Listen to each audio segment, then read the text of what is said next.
orúkọ Jésù. In Jesus' name. Ní orúkọ Jésù. In Jesus' name. Tàn ìmọ́lẹ̀ sí ọkàn wa. Shed your light onto our Jẹ́ hearts. kọ́kọ́ yé wa. Let's understand the Kó wa teaching. níwájú rẹ̀. Lead us to your presence. Ká fi gbàgbọ́ dì mọ́ ọ. And we can cleave unto you with Ohun rere faith. gbogbo tó jẹ́ tiwa kó jẹ́ kó tẹ̀ wá lọ́wọ́. And let all good things Ní orúkọ Jésù be unto us. Olúwa wa ni mo gbàdúrà. In Jesus Christ's name we have prayed. Ẹ jẹ́ á jókòó. Let's have a seat.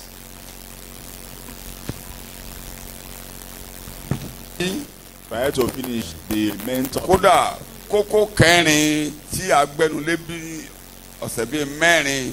The fourth point we started like 4 weeks ago. Parí ẹ̀ mo dẹ̀ tẹnumọ́ pé We are yet to conclude kúkú lọ it. bí kíbi náà wájú Olúwa la wà. And I emphasize that we still have time to do that. Àkòrí náà ni And the main topic, máa wọ̀nà fún ìlú tuntun keep looking pẹ̀lú ahead ayọ̀. for the new city with joy. Jẹ́ kínú rẹ dùn gidigidi o. Be truly glad. Torí ayọ̀ ìyanu ló wà níwájú rẹ. There is wonderful joy ahead of you. Àkòrí ńlá tí à ń wò nìyẹn. And that's the main topic. Adẹ̀ni tí ẹ bá ti ń wọ̀nà fún Amen. ìlú tuntun yìí. And when you are looking ahead for the new city, Ó gbàgbé gbogbo ìṣòro ayé rẹ. you forget all your troubles. Ìyẹn ni kókó àkọ́kọ́ tí a wò kọjá. And that's the first topic under it. Ẹ pè Ọlọ́run á gbọ́. You will call and he Ẹ will answer. gbàdúrà Ọlọ́run á gbọ́ àdúrà You will yín. pray and he will answer your prayers.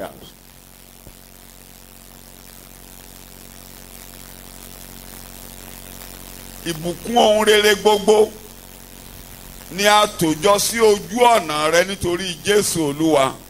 Wonderful blessings is ahead of you Bẹ́ẹ̀ bá ti ń wọ̀nà fún ìlú náà. when you look ahead to the new city. Kẹrin ni a pè ní And the fourth àkókò rẹ we are ti kàn. considering, your time is ripe. Olúwa yóò gbọ́ àdúrà He rẹ. will answer you. Àkókò ìṣẹ́gun rẹ nìyí. Your victory is due. Olúwa yóò ràn ọ́ He will lọ́wọ́. help you. Ìyẹn là ń wò lọ lọ́wọ́lọ́wọ́. Mo dẹ̀ ní ìbéèrè méjì péré And I ni said a there máa are dáhùn. two Ẹyọkan ẹ̀ là ń dáhùn tí a ti dáhùn. questions to be answered under this fourth topic. Àkókò wo gan-an nìyí? We are Là ń still dáhùn considering lọ́wọ́. the first question, that which time are Kí we ló ti now? ìkejì tí a ti dáhùn? And Kí the lẹ̀ second ṣòní? one that we're here to answer, which is not Kí today, ló ti jẹ́ ìdíwọ́ gan-an ló fi jẹ́ pé àkókò yìí ni? why is the time now? Ìdíwọ́ ló fi jẹ́ pé àkókò yìí ni? Why is the time now? Tó jẹ́ pé mo sọ pé àkókò rẹ ti kún. Why am I saying your time is ripe Olúwa yóò gbọ́ àdúrà rẹ. and he will hear your Ìṣẹ́gun rẹ prayer? ti tó àkókò. It's time for your victory Olúwa is due, yóò ràn ọ́ lọ́wọ́. and he will help you. Eléyìí tá a sì ń dáhùn lọ ni pé àkókò wo gan-an nìyí là ń wò ó lọ. What time are we now? Yẹn là ń wò ó lọ. Àní wulẹ̀ lọ máa tú àwọn ẹ̀kọ́ tí a ṣe wọ̀nyẹn wò. Ẹ béèrè fún ẹ̀dá rẹ̀ We won't backtrack on what we've lọ́dọ̀ àwọn considered. ojú ẹ̀rọ wa. You ask for the CD. Ẹ dẹ̀ ní àṣẹ láti lo ayélujára ọwọ́ yín And you can kí ẹ lọ use sórí YouTube wa your phone to go on GCLG our Media. YouTube.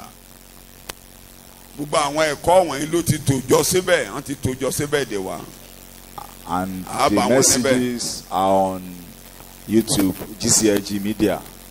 Eléyìí tẹ́ ẹ̀ bá ń bẹ̀ ẹ béèrè lọ́wọ́ àwọn amójú ẹ̀rọ pé And ẹ̀ if there lè is fẹ́ o. any of the teachings that you can't see there, Bí you náà lẹ́yìn ask fọkàn bá a lọ. our technical team. Wọ́n ti tò débẹ̀ títí di Sunday tó kọjá. Kódà Bible They study tí a ṣe kẹ́yìn tó wà Uploaded bẹ̀. up to the last Bible study and the last Sunday service. Bí ẹ bá dẹ̀ lọ sórí wẹ́bsáìtì wa tuntun And if you go to our new website, GCLGNG.com gclgng.com, ẹ rí àwọn ẹ̀dá Bible study wa gbogbo níbẹ̀ pátápátá. you see the Bible study outlines there. GCLGNG.com gclgng.com. ẹ jẹ́ ká lọ sínú ẹ̀kọ́ wa láàárọ̀ yá ní wulẹ̀ máa rán wa létí. Let's go into our teaching Ṣùgbọ́n kókó tí a ń kà this morning. a gbé nínú A text, Isaiah Isaiah 5 65, ẹsẹ̀ 18 àti ẹsẹ̀ 19. verses 18 and 19. Ẹ bá mi kà á. The Message Bible tí ẹ bá dẹ̀ rí ẹ kà jáde kọ́kàn wá ṣùgbọ́n máa. kí ẹ̀yin kí ó yọ̀ Bẹ́ẹ̀ ni But be glad kí inú yín kí ó sì dùn títí láé and Bẹ́ẹ̀. rejoice forever nínú èyí tí èmi ó dá in what I create. nítorí kíyèsí For behold, èmi ó dá Jerusalem ní inú dídùn I create Jerusalem as a rejoicing, àti àwọn ènìyàn rẹ̀ ní ayọ̀ and the people are joy. èmi ó ṣe àríyá ní Jerusalem ó ti tó ìsọtẹ́lẹ̀ wòlíì yẹn wọ́n kó wọ́n ti prophecy parapọ̀ sọ pé of this- Jerusalem máa wó. Prophet is Jerusalem shall be destroyed. Ṣùgbọ́n Ọlọ́run tó rí kọjá wíwó However, God saw beyond the destruction of Jerusalem tó mọ òpin láti ìpilẹ̀ṣẹ̀. and knows the end from the beginning. Ó tún sọ̀rọ̀ ìgbéǹde Jerusalem. Talks about the raising up of Jerusalem. Dẹ́ni wòlíì yẹn wá ń kégbe níbí yìí. And that's what the prophet is Tí ẹ bá ń saying. farabalẹ̀ ká àwọn wòlíì, When you read the prophets, àwọn ìbéèrè kan wá máa yà yín lẹ́nu. some questions will surprise you, Pápá tẹ́ bá tẹ̀ ń ka Jeremiah. especially when you read the book of Tẹ́ bá Jeremiah tẹ̀ ń bọ́ sí Jeremiah 27, 28, 29, 30 from síwájú. 27 Ẹ máa rí bó ṣe ń downwards. sọ pé màá wólu ìmọ́lẹ̀. You read how he Màá prophesies gbé dìde torí the orúkọ mi. destruction of Ẹ wá Jerusalem máa béèrè pé kí and ló that it kúkú will be wó fún raised gan. for his name's sake. You now query Ó why wo nítorí ẹ̀ṣẹ̀ torí He ètò destroyed. ayébáyé. he destroyed Kí ètò ayébáyé lè ṣẹ. for the fulfillment of the eternal plan of God. Ìyẹn ni mo ṣe ń tẹnu máa ń fún yín ní And gbogbo that's why ìgbà. I kept on emphasizing, Má bànújẹ́ tí nǹkan kan bá bàjẹ́. don't be too sad when things get Má dọkàn rú spoiled. tó bá nu tó dàbẹ́ ni pé ó wó nínú ayé rẹ. Don't be troubled when Ọlọ́run things nìkan ní pàtàkì. are not going well. God is Ta the ni mo most pè ní important. pàtàkì? Mo ní ta ni mo pè ní God pàtàkì? is the most important. Ọlọ́run ló mọ òpin. God knows the end. Ìgbẹ̀yìn lójú. Is the end that matters. Máa sọ fúnra rẹ̀ ìgbẹ̀yìn tèmi máa dà. And my future is bright. O kúkú gbàgbọ́ mo ní ìgbẹ̀yìn tèmi máa dà. I will end well. Ìgbẹ̀yìn ẹni ká ẹ máa wò. You look at the Ní ti end. pé kíní kan bàjẹ́ lónìí. That things are getting spoiled today. Ọlọ́run ti rí nǹkan tó máa tẹnu ẹ̀ jáde. God has foreseen it. Tó yẹn ló ń sọ níbí. And that's what he's saying here. Ìyẹn náà la fi ìgboyà ń sọ fún yín. And we are confidently telling you, Gẹ́gẹ́ bí Kìrìsìtẹ́nì as Christians, tó gba Jésù gbọ́. a believer, Pé nǹkan Jesus wó Christ. lónìí. that things Pé are ilé ayé ń getting wó lọ. spoiled, that the world is being destroyed, Pé ilé ayé ní wàhálà. that the world is in trouble. Olúwa yóò gba ayé tiẹ̀ dìde. God will raise up your life. Nígbà tí bí ibà dẹ̀ wó. And when this place is destroyed, Ọlọ́run ṣètò ibi tó dára jù. God has made a better Ìyẹn plan. ni Ọlọ́run ní ká ẹ gbé sọ́kàn. And that's what you keep in mind. Ẹ gbé Jésù olùgbàlà síwájú yín. You put Jesus ahead of you. Bí ẹni nítorí ayọ̀ tí a gbé ká. He, because of the joy is set ahead of Kí him, la gbé ká wájú rẹ̀? Ayọ̀. was set ahead of him, joy. Wọ́n ní kí a máa wò ó. That you look unto him, Bí ayọ̀ tó gbé ká wájú yìí. that the joy is set Gbogbo before him, ìtìjú tó débà kò ní túmọ̀ sí. all the things of shame Ó mọ̀ pé ọjọ́ ayọ̀ ń bọ̀. was immaterial because he knew there is a Ọkàn day yẹn of náà joy fẹ́ kí coming. ẹ̀yin ọmọ Ọlọ́run fi máa rìnrìn àjò ayé. And that's the mind a believer should have in Máa the journey. tẹnumọ́ dáadáa pé ayọ̀ ńlá ń wà níwájú. You keep on emphasizing that there is great joy ahead of me. Sọ́jáde kí n gbọ́ lẹ́nu rẹ̀. Say it out, that there is joy ahead of me. Ẹ o. There is great joy ahead of me. Ìyẹn ni ká ẹ máa wò. Look at the hand. Ohun ìtìjú á dé. Things of shame will Nǹkan tó come. dàbẹ́ ni pé ó kẹ́gàn bá ní máa dé. Things of reproach Ṣùgbọ́n will ohun tẹ́ ẹ come. gbé ká wájú yẹn. But that thing you've set ahead of Ọlọ́run you, á rí i pé ó ṣẹ. God will fulfill it. Gbogbo ayé á dẹ̀ bá ọyọ̀ lọ́jọ́ kan. And the world will celebrate Mo ní you. gbogbo ayé á bá ọyọ̀ lọ́jọ́ The kan. world will celebrate you. Ìyẹn ni mo gbẹ́kọ̀ọ́ ilé lórí. And that's Pé tó o bá ti gbé ayọ̀ ńlá ẹ̀ka the wájú. focus of this sermon. Ó gbàgbé ìṣẹ́. When you have the great joy ahead of you, you forget Kí mo ló sorrow, ṣe? forget the troubles. Kí mo ló ṣe? Ìkejì, Secondly, wà á ní ìgboyà. You be bold láti bá Ọlọ́run sọ̀rọ̀. to talk to God, Ọlọ́run á dẹ̀ gbọ́. and God will answer. Mo lọ́lọ́run á ṣe. Torí pé o wá gbé Jésù And káwájú. because you have set Jesus Christ ahead of you, Torí Jésù tó gbé káwájú because yẹn. of Jesus set ahead of you, Torí ìyè tó gbé káwájú because of yẹn. life set Ọlọ́run á ahead wá of you, sílẹ̀kùn ìbùkún rere gbogbo. He opened the door of blessing. Torí Jésù ni. Because of A Jesus, máa tò wọ́n sójú ọ̀nà rẹ. and He lines the blessings Wàá kàn ahead máa of bá you, wọn lójú ọ̀nà ìrìn àjò rẹ and you láyé. meet up with them on the journey. Ìyẹn ló gbé mi dé kókó kẹrin àárọ̀ yìí. And that's what led me to the fourth Ọlọ́run á wá point this ṣètò morning. àkókò kan nínú ayé rẹ. He now make a time in your life, Á ṣètò àkókò kan nínú ayé a rẹ. time in your life, Tó jẹ́ pé àkókò yẹn gan á kún. and the Ọlọ́run time á will be mọ̀ right, mọ̀. Ọlọ́run á mọ̀ mọ̀. Á fọ ògókè báyìí. and He Himself will bring you Pé up àkókò tún. the fullness of His time, Wàá máa borí ṣá. and you conquer only. Wàá máa borí ṣá. You conquer. Amen. Ohun tó bá lù á dún. Whatever you lay hands upon shall prosper. Á dàbẹ́ ni pé ìwọ nìkan ló máa ń ṣe. Look as if you are the only one in Àkókò town. tìrẹ ń bọ̀. Your time is Àkókò coming, náà dẹ̀ lọ́jọ́ òní. and this is the time Wàá lù á dún. you succeed in Jesus' name. Ìgbà tó bá ń lù tó bá ń dún yẹn.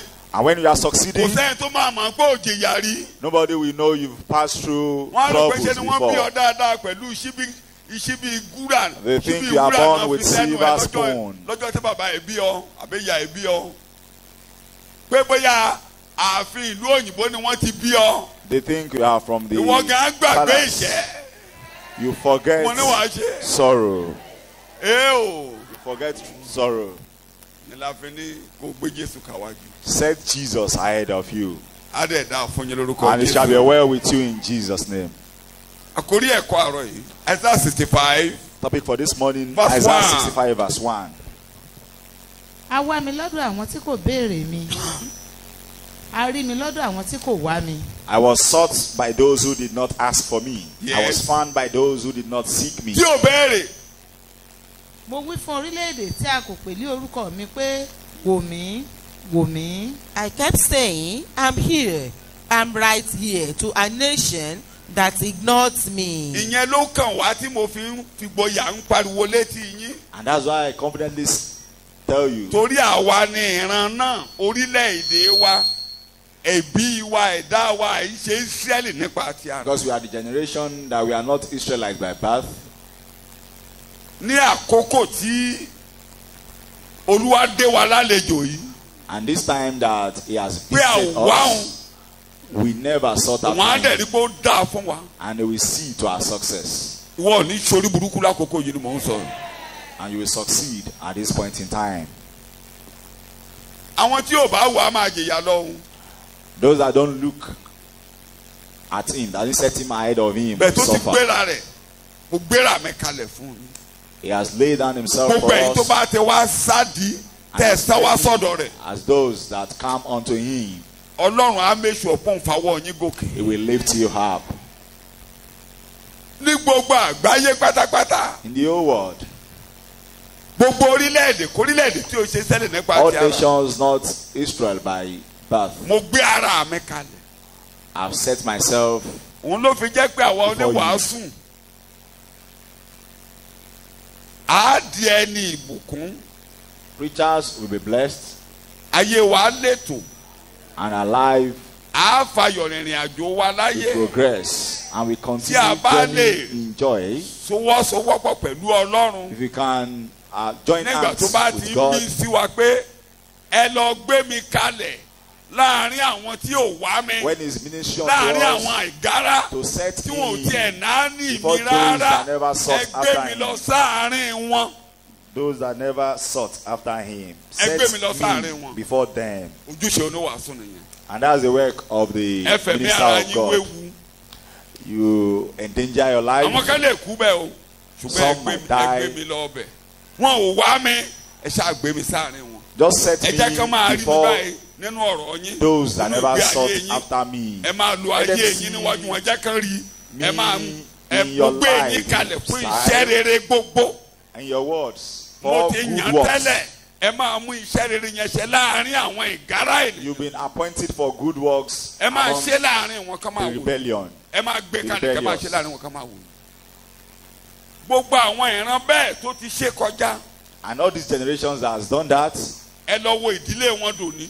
go and go into a their ò tí ì family. kọ olódodo sílẹ̀ rí. The righteous irú shall àwọn not be ọmọ òṣàgbé forsaken. jẹun. Now the children àwọn beg kan ti kọjá lọ for sáyé bread. láyé nínú ṣíṣe bẹ́ẹ̀. Many have gone. ọ̀gọ̀rọ̀ dẹ̀ ń ṣèdò ní olónìí láàrin àwọn orílẹ̀-èdè. ẹ ṣáà gbé mi síbẹ̀ ẹ ṣáà gbé mi síbẹ̀ ẹ ṣáà gbé mi kalẹ̀ While láàrin doing wọn. this, gbé just mi set kalẹ̀ láàrin me wọn. before them. tẹ́ ẹ bá ti gbé mi kalẹ̀ níbẹ̀ ẹ jẹ́ kán wò mí. And when I'm set before àkókò them, náà let them rèé. look at me. This is the time. màá rí i pé mo gbé orí àwọn yẹn sókè. I will raise their heads mo up ṣe àkànṣe láàrin wọn.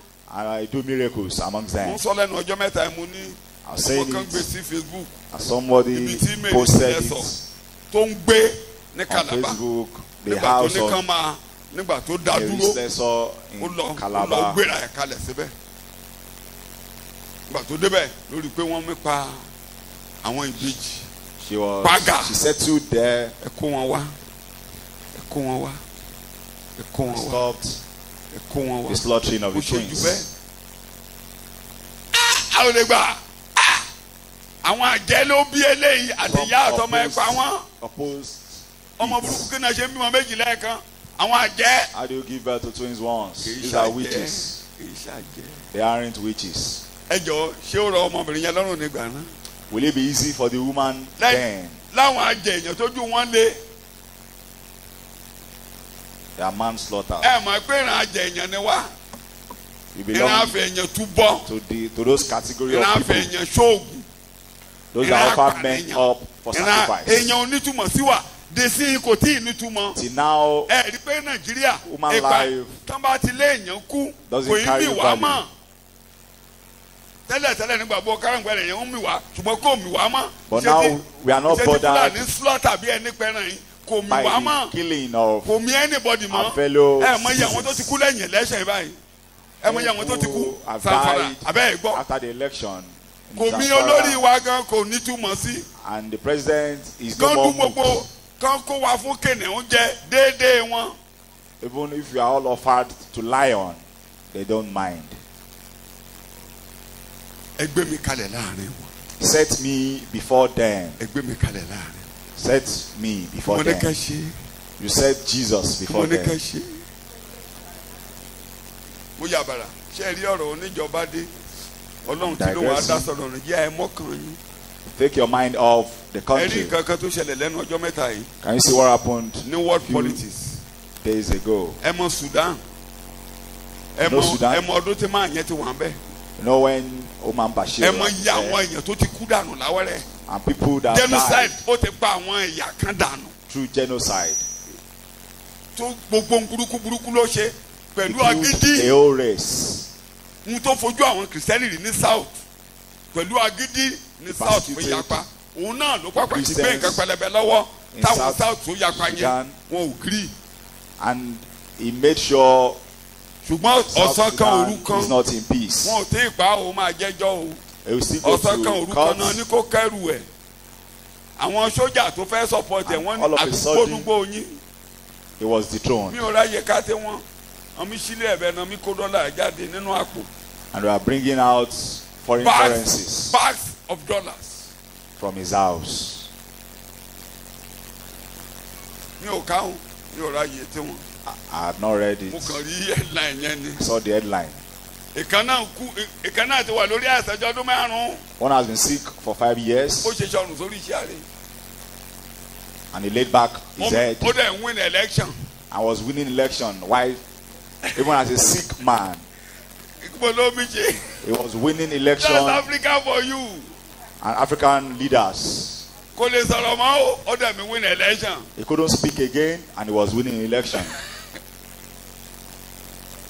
mo ti wà gbórúkọ ẹ̀ kéde kan bú fọ́ọ̀sù kí yá ọ̀fẹ́ Algeria bó ṣe kárùkù rẹ̀ orí wíṣì àbáyé ni nàmítì kò lè sọ̀rọ̀ mọ́ o Was already ó fẹ́ win vegetable. election lọ́dún yìí And was tí ó bá planning ṣe pé wọ́n lè dànù to contest Ó máa and win wọlé. election this year. If he wasn't sent from The government house will still win the election. so tẹ́mi máa bá sọ fún àánú ṣọ́ọ̀ṣì When the Holy Spirit is telling us, ẹ bójú tó ṣẹ́ mi ẹ gbé mi continue kalẹ̀ láàrin àwọn tí ò wá mi ẹ as fi wọ́n lẹ̀ ministers ẹ jẹ́ ká máa win election and leave them. Let them be ayé tí yóò ní dàrú. winning elections. Your life will not be destroyed.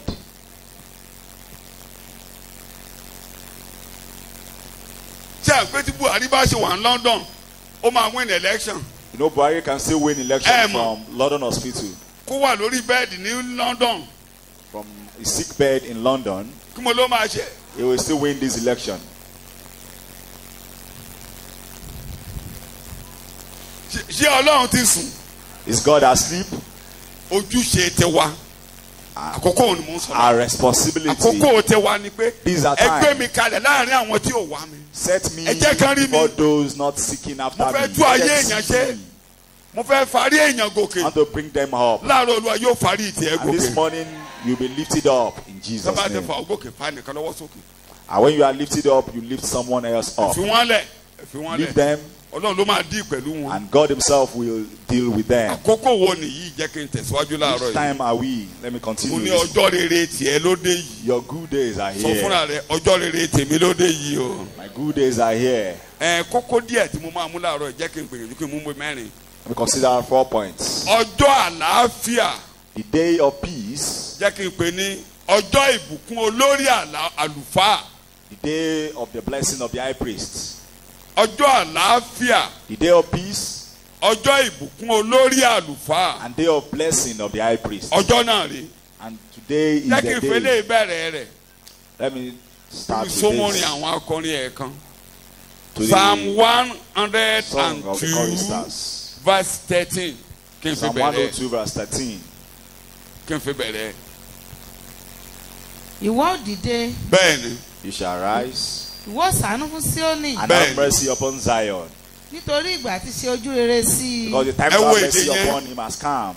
àkókò náà Nítòótọ́, tó àkókò náà dé. àkókò Yes, náà the dé set time has come. àkókò ojú rere The time of favor has sọ́jáde come. lẹ́nu àkókò ojú rere The time of favor has come. àkókò náà dé. The time has come.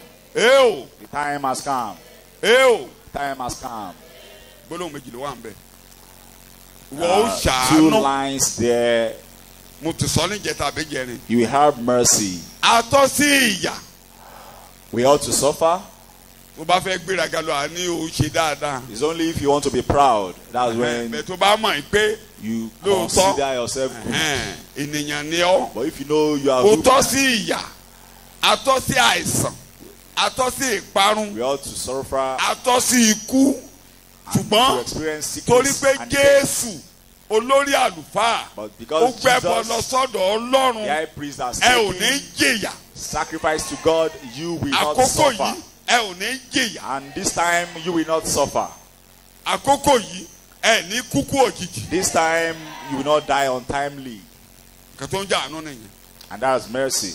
lóòótọ́ ó yẹ kí ìyà jẹ wá Although I ought to lóòótọ́ suffer, ó yẹ ká jàkálàrùn bá wa jà although I ought to ṣùgbọ́n ẹ̀jẹ̀ ń bẹ lórí suffer, pẹpẹ ó yẹ ká First bàbá ńlá ẹ̀ṣẹ̀ ìyá There is wa blood ó on yẹ the ká altar. bèrè lọ́wọ́ wa we ought to suffer from Àwọn bàbá wa tó our pànìyàn. forefathers' sin, tí wọ́n rúbọ for the killing Tí done wọ́n- by our forefathers, tí wọ́n lu àfọ̀ṣẹ tí wọ́n ṣèwà ẹ̀ka ó yẹ ká for the jìyà rẹ̀ wickedness done by our ọ̀pọ̀lọpọ̀ wa tí a forefathers, jókòó yìí we ni ought wọ́n to lọ́ọ̀ suffer. sí ọ̀pọ̀lọpọ̀ yín ni wọ́n mú sọ́nù ẹ̀kọ́ lẹ́nu ọjọ́ mẹ́ta yìí ni wọ́n ti kọ́ ní agbára bẹ́ẹ̀ ṣe máa lánàá Some ayé of kọjá you have tí been wọ́n bà trained ẹ̀jẹ̀ yín jẹ́ nípa to be gbẹ́rẹ́ powerful. You've Mo ní wọ́n fi been bà ẹ̀jẹ̀ yín into jẹ́. covenant through gbẹ́rẹ́ incision. ẹ̀jẹ̀ yín ti gba ìbọ̀dì You've been into covenant through ẹ̀jẹ̀ yín ti incision. di aláìmọ́ wọ́n You ti have kó been yín made sínú ìdè nípa gbẹ́rẹ́ Impure nípa gbẹ́rẹ́ through incision. pé wọ́n sọ yín de lèṣù sórí ayé You are made devilish.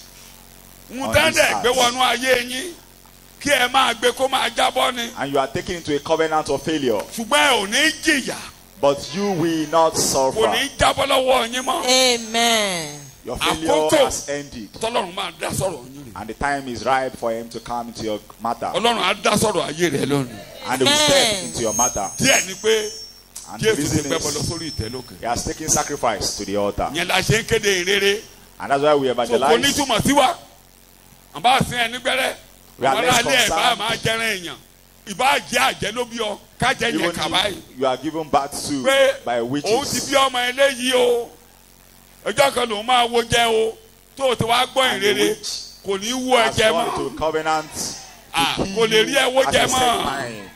This will not happen again. gbogbo ibikíbi tí a rò lérí ayé rẹ All the evil tó bá plans ti lè on your life wá kó o gbójú sókè can wo come Jésù tí a and kàn look máa gbélébù up unto ibi kan ò ní Jesus. bá ọ lórúkọ Jésù. nailed to the cross. No So evil àkókò will befall tiẹ̀ you. rí. Your time is come. Your background is immaterial to us. Ibi Iṣẹ́ tí tó ti Jésù wá.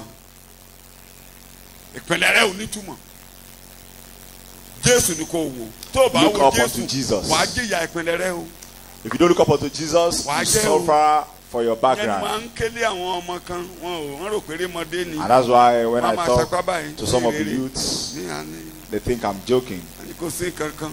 That there is nothing, Oníkálukú ló wá yí ara ẹ̀ láyé eléyìí. that we are here for ourselves.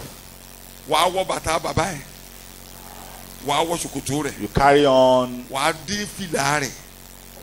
with your father's Èyí deeds. àti bàbá ńlá ẹ̀ jẹ̀kù tó o bá fi ti Jésù ṣe wàá jẹ́ kì í ṣe pé. Without Jesus, you carry on Ó wá with your bára ẹ̀ ń father's bẹ̀ deeds. ni wàá dédé bára ẹ̀ ń bẹ̀ ni bó o ṣe débẹ̀ o mọ̀ o lè mọ̀ inú ẹ̀jẹ̀ ló wà It's by default. o mọ̀ o lè mọ̀ o lè mọ̀. Wọ́n bá ọmọ kan sọ̀rọ̀ nù ilé mi I was mo wo títí títí talking to ó lẹ́nìkan someone. ló ṣe ó lẹ́nìkan ló fà á mo níṣẹ́ wọ He said somebody caused it. ó lẹ́nìkan ló fà á He said somebody caused it. mo ní jẹ́ ká mo níbi pẹlẹbẹ tá à ń jọ ẹ̀ lẹ̀. Let's start. Mo wá pàtàn fún From mo wá the bẹ̀rẹ̀ sí í basics. mú bọ̀ mo ń ṣàlàyé fún ní kankan mo ní eléyìí tí mo sọ ẹ̀ ṣé òótọ́ ni bẹ́ẹ̀ I told him ni eléyìí kọ́ it's ní bẹ́ẹ̀ ni. history. mo ní eléyìí kọ́ bẹ́ẹ̀ ni eléyìí kọ́ bẹ́ẹ̀ ni mo ní jẹ́ ká padà lọ síbi tán bí ọ mo ní bàbá ẹ̀ And I told mo ní ṣé òun him rántí bó ṣe rìnrìn àjò rẹ̀ mo ní ṣé o fẹ́ ká yẹ̀ rí bá ayé bàbá ẹ̀ how his tó o bá father ti fẹ́ ká yẹ̀ rí ended. bá ayé bàbá ẹ̀ If you don't want your life to be like your father's, mo ládùúrà ta iṣẹ́ méjì ló wà níwájú rẹ̀ There are kẹ́ni yẹn two ti wà things. ó wà nú ẹ̀jẹ̀ rẹ̀ ó wà nú ẹ̀jẹ̀ rẹ̀ o the gene is in you. ó wà nú ẹ̀jẹ̀ rẹ̀ o The gene is in you. táwọn bá fayọ ó mọ bó ṣe ṣe ìrìn àjò tiẹ̀ o You know how your father ended. ó kàn lè wà ní máa rí i pé òun wọnú ẹ̀ lọ ni Just see máa wọnú yourself ẹ̀ lọ ni doing it wàá rò pé ṣe ló mi jayé subconsciously. èmi àkàndẹ̀ ṣẹlẹ̀ wàá fi ìpè wẹ́ ó ti ṣẹlẹ̀ ó ṣẹlẹ̀ kò sí kẹ́tí mo lè ṣe lé And lórí you feel like ó ń lọ nìyẹn it's normal, ó ń lọ nìyẹn ó ní mọ̀ but you kò sí are kẹ́tí ó lè ṣe lé lórí already ara in àwọn ìṣòro it. ayé ni jàkálẹ̀ ayé ó ti ṣẹlẹ̀ ó ti ṣẹlẹ̀ You think wàá wá máa wá ọ̀nà everybody tí ò ní is bó ṣe ń facing wá it. ọ̀nà àbáyọ yẹn And you're looking for a way of èèkà táwọn escape. baba ńlá ẹ̀ ṣe lò á máa ṣe kì í ṣe pé And you start doing what your forefathers did ẹ jẹ́ fún yín to lápẹ̀rẹ̀ tackle it. An sọ example. eléyìí I've told you this before. ilé mẹkáníìkì mi kan ni ó ti pẹ́ I was in one of my Young man. mechanics workshop. very young man A young man came there ló ń gbé mọ́tò wá ló wá and brought his wọ́n sábà car. ń sọ̀rọ̀ yẹn mo ṣe ti bẹ́ẹ̀ ni pé mi ò gbọ́ And they were discussing, and I was listening to them. wọ́n ní ìyàwó ẹ̀ nag ọmọ kan mẹ́rin máa nag kò He tó said the sọ wá wife nags. anything gbúdú ọtí ojú àti ilé ẹ̀yin obìnrin ẹ̀ ṣọ́ra yín o tẹ̀sù bá fẹ́ ṣiṣẹ́ If the devil wants to work, má jẹ́ kó èṣù fọ̀rọ̀ rẹ kẹ́ nínú ilé yín o don't let the devil use ajá you nag á máa as an nag ìwé instrument. iléjà ń gbóná orí ọkùnrin ò gbé mọ́ The wife was nagging, and the husband couldn't ó wá ń cope pẹ́ again. lọ́fíìsì And at the time, okay, he delays in the office, àwọn ọ̀rẹ́ ẹ̀ wá mú jáde and his friends kì í mu bíà o took him out. kì í mu bíà rárá He kò mú doesn't rí drink Kò alcohol. mú rí. He has never taken alcohol before. ṣùgbọ́n ó wà nú ẹ̀jẹ̀ rẹ̀ ṣùgbọ́n kò mú rí His forefathers has drank, but he has not taken it gbàtà before. dẹ̀ mú jáde And when they go out, so ìyẹn wá ń jẹ́ kó pẹ́ wọlé he always Ìyàwó á comes ti wá back sùn. late. The wife will have kò slept sẹ́yìn off. tíyàwó máa kégbélé lórí mọ́ The wife won't be able to nag. mo fi ní kẹ́yìn màdámù ṣọ́ra And that's why I'm warning ẹni tó ń the kélé lórí wives. kò dé so ìgbọ́ bá ti máa dé The man to nag, ó ti jẹun yóò He's not ní indoor. hòtẹ́ẹ̀lì and by the time the man gbàtà àwọn is ẹgbẹ́ ẹ̀ mú back, jáde she will have slept. wọ́n wá ń bẹ̀rẹ̀ sí ń tírèènì ẹ̀ bó ṣe máa mu bíà They trained him how to drink alcohol. mọ́ọ̀tì ni wọ́n fún was given malt wọ́n bá da bíà díẹ̀ sí. mixed with little so díẹ̀díẹ̀ beer. ó bẹ̀rẹ̀ sí í mọ ìgbà tó And yá kò kú gradually- mọ́ọ̀tì mọ́. And at the point Mo ní he kò stopped drinking malt. o kí n má fagùn bó ṣe rí obìnrin kan nìyẹn And he met someone ó dẹ̀ yí mọ́lẹ̀ there. irú yẹn kì í pẹ́ òkété bòrù mọ́ lọ́wọ́ He met a lady there ó fún lóyún and gbámgbám impregnated the lady. òun ló pariwo wá o tọrọ efe jáde nílé mẹkáníìkì He's the one that came himself. tó dẹ àwọn ọ̀rẹ́ sọ fún pé kò sí problem And friend told wọ́n ti him, bá no ṣètò wọ́n problem. ṣe máa sọ fáwọn family ṣe à ń pé family wọ́n á Just sọ tell àwọn family relatives. akélé olórí pé òfẹ́ lè kejì abẹ́ ṣe bẹ́ẹ̀ kọ́ nílẹ̀ Yorùbá wọ́n ti ṣe no problem Tell the relatives. wọ́n bá rẹ́ǹtì ilé They've rented wọ́n ti bá rẹ́ǹtì ilé an síta apartment for him. àwọn òbí kan àwọn ṣe àwọn òbí kan orí wọn ò pé have- àwọn òbí mi tó yẹ kó kéle lórí pé wọ ọmọ Parents like kí that, ló ṣe débẹ̀ instead of them to wọ́n ní ìyàwó ẹ̀ rebuke ni him, ìyàwó ẹ̀ ló jẹ́ kórí ẹ̀ ìyàwó ẹ̀ ló fà ìyàwó ẹ̀ ló they fà condone with him that is the wife that caused it. ó kù díẹ̀ kan tó máa pé ìyàwó ẹ̀ kọ́ ló fà At the point they know it's not the wife àwọn that màmá caused tó rí it. wọn ti gba tọrọ jẹ ìyàwó ẹ̀ ló fà ìyàwó ẹ̀ ló fà ó ti dá They said it's the lẹ́ni wife. tó ń wọ ṣòkòtò bàbá ẹ̀ lọ́wọ́lọ́wọ́ The man is already behaving, already following his father's path.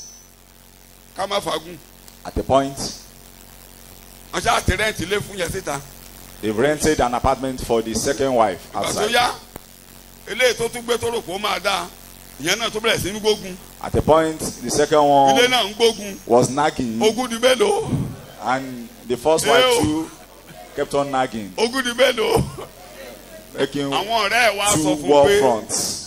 ogun tó ń jà yìí ò lè yanjú And a friend now told him that this àfi tó matter bá fẹ́ obìnrin can't be kẹ́ẹ́ solved until you bring in the third ṣe wife. lọ mú kẹta nìyẹn And he married the third. ìkẹta yẹn ló wá mú tó wá ké And is ìgbà tó that kọ́kọ́ ṣe lóòótọ́ gbogbo ẹ̀ ń lọ after doing it, house was ṣòkòtò peaceful. bàbá ẹ̀ ló dẹ̀ wọ̀ He was already ó ti following the wọ path ìwé ó ti of wọ his ìwé ó grandfather, ti dé fìlà sí already behaving mo ló dé sí fìlà like his grandfather. ó ti dé fìlà sí kó dẹ̀ mọ̀ ìgbà tó wá di pé He never knew.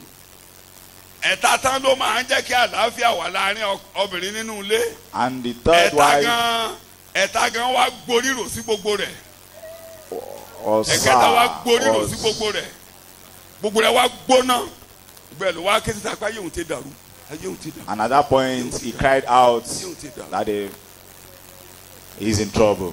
kí ni mo bá débẹ̀ And what's my point?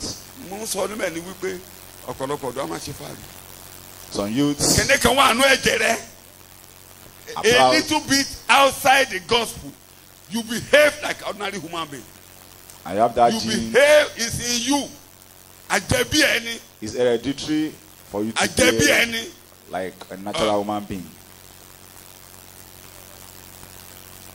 ó wà gbóngbó ló wà It's Ew. hereditary. àjẹbí ẹni wà á kàn rí You just see yourself, madam wọn náà tààrà rẹ̀ ń gbóná the ní wife sùúrù that nags, take mo it máa ń sọ easy. ọ́ dàbí èpè kì í ṣe èpè tó bá ti gbógun ti ọkọ rẹ̀ ìwọ ló máa jìyà rẹ̀ If you ìwọ wage nìkan war ṣoṣo against your ìwọ nìkan husband, ṣoṣo ìwọ nìkan ṣoṣo you ó lè suffer gbógun for ti it. kọkọ yẹn kúkú òjijì ìwọ ló máa You jìyà can rẹ̀ wage war against him ó lè and he kú dies wàá suddenly. jìyà ẹ̀ You suffer for wàá it. jìyà ẹ̀ Suffer ọlọ́run á for dìde it. àtọ́mọ o bẹ́ẹ̀ tí wàá jìyà ẹ̀ God will take care of ọlọ́run á the dìde children. àgbọ̀mọ lọ́wọ́ rẹ̀ àtọ́ o gbèdè ní But àtọ́ ọmọ God will take ṣùgbọ́n care wàá of the jìyà ẹ̀ children, but you suffer for it. kò ṣeé ṣe kò ṣeé ṣe ṣe é rí ọlọ́run ṣètò àti gbé Jésù kalẹ̀ sáàrin God has made plan, olórí àlùfáà gbẹ̀jẹ̀ tó sórí ìtẹ́ and the high priest Ẹ has jẹ́ ká taken gbà blood bẹ́ẹ̀. to the altar. yọ̀ǹda ara rẹ fún bẹ́ẹ̀ Surrender yourself Olùkọ́ to làárọ̀ him. ẹni yẹn. jẹ́ kó ṣiṣẹ́ Let ibi him ò ní walk, bá yín and no evil shall overcome you. kì í ṣe ọjọ́ kan là ń kọ́ lù ú ilé là ń kọ́ A bẹ́ẹ̀ city is not built in a day. bí àti ẹ̀ lówó kówó máa ya kí gbogbo owó máa ya Matter how a lè rich. kọ́lé lọ́jọ́ kan We can't build this house. kí a in ṣe a day. foundation lọ́jọ́ yẹn We do the foundation kó jẹ́ ọjọ́ yẹn ọjọ́ kejì la máa kó sí and we pack Ṣé ó ṣeé the ṣe? house the second day. o bíríkìlà ṣe ẹ gbà wá láyè ká ṣe Will you allow us? à ní kẹjẹ tábà débi dẹ́kìn ẹni ẹ jẹ́ kí dẹ́kìn gbé abẹ́ ẹni sọ bẹ́ẹ̀ fún wa. You caution us.